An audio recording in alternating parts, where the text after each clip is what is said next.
దేవుని వాక్యం మనం చూసుకుందాం. ఈరోజు యెషయా గ్రంథం 40 అధ్యాయము 29 వచనం మనం చూద్దాం.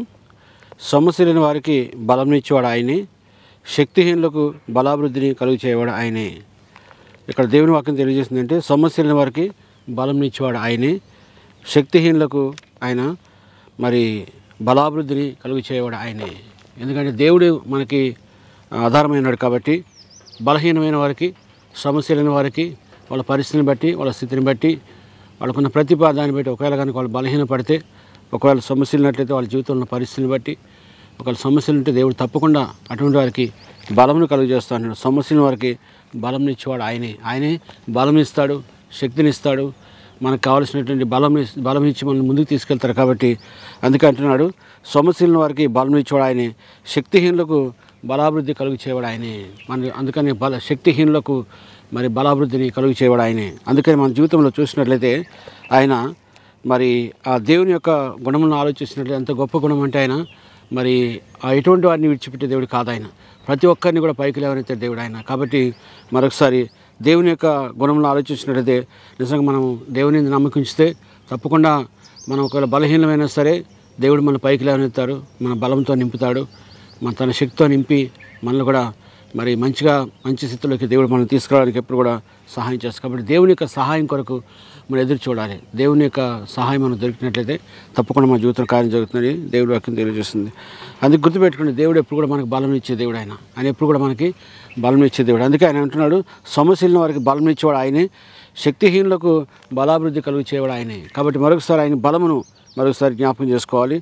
ఒకవేళ మన బలహీనతను బట్టి, మనకున్నటువంటి పరిస్థితిని బట్టి ఒకవేళ బలహీన పడితే, ఒకవేళ దేవుని యందు మనము ఉండకుండా మనం దూరంగా వెళ్తున్నట్లయితే దేవుడు మన దగ్గరికి పిలిచి మన శక్తిని, మన బలహీనతలు ఏదైతే ఉందో మన బలాభివృద్ధిని కలుగు చేయడం ఆయనే. కాబట్టి మరొకసారి మనము మరి జ్ఞాపకం చేసుకుందాం.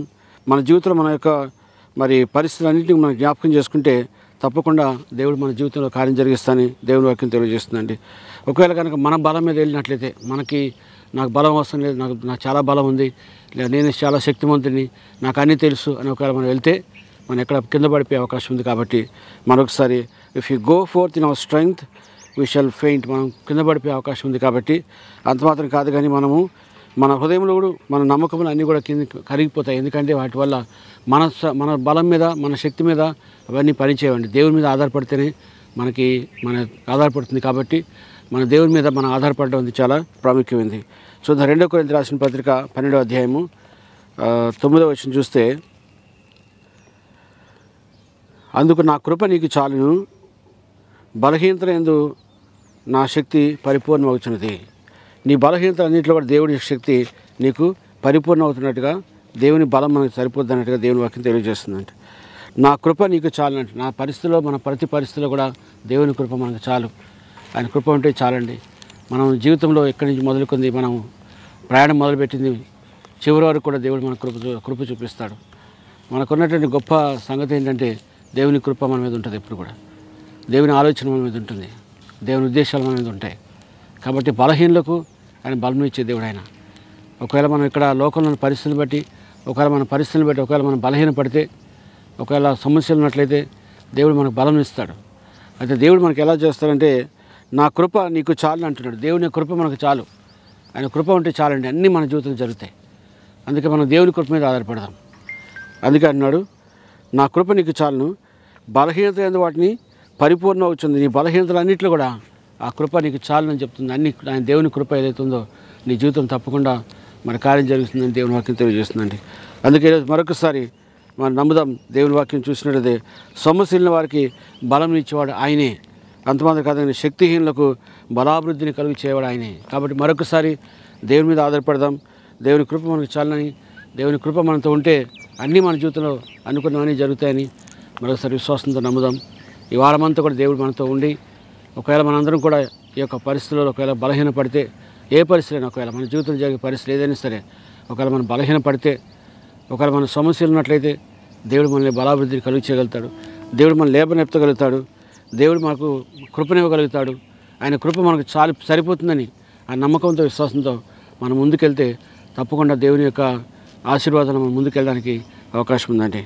మరొకసారి ప్రార్థన చేసుకుందాం. సర్వశక్తిమంతుడా మీకు స్తోత్రం చెల్లిస్తున్నాం తండ్రి. దేవ మరొకసారి ప్రభా మా జీవితంలో ప్రభా మరి మీ కృప మాకు చాలని మరొకసారి మేము ప్రకటిస్తున్నాం తండ్రి. తండ్రి మీ కృప తండ్రి మా జీవితంలో మెండుగా కరుణించమని ప్రార్థిస్తున్నాం తండ్రి. మీ సన్నిధి కాంతిని ప్రకాశింపచేయండి తండ్రి. ఈ వారమంతా ప్రభా తండ్రి మీ కృపలో మమ్మల్ని భద్రపరిచి తండ్రి మరొకసారి మా బలహీనతలైన ప్రభా మాకు బలమును కలుగు చేసి మీ శక్తిని దయచేసి మరొకసారి మమ్మల్ని మరి మీ కృపలో భద్రపరచని ప్రార్థిస్తూ ఈ వారమంతా మీ చేతులకు అప్పగించుకుంటూ తండ్రి మరొకసారి మీ నామానికి మహిమ చెల్లిస్తూ ప్రభు మీకు నమ్మకంగా జీవించడం సహాయం దయచని ప్రార్థిస్తూ సమస్తాన్ని మీకే మహిమ చెల్లిస్తూ ఘనత ప్రభువుని మీకు ఆరోపిస్తూ యేసుక్రీస్తు పరిశుద్ధ నామములో అడిగి వేడుకొంచున్నాము తండ్రి. ఆమేన్.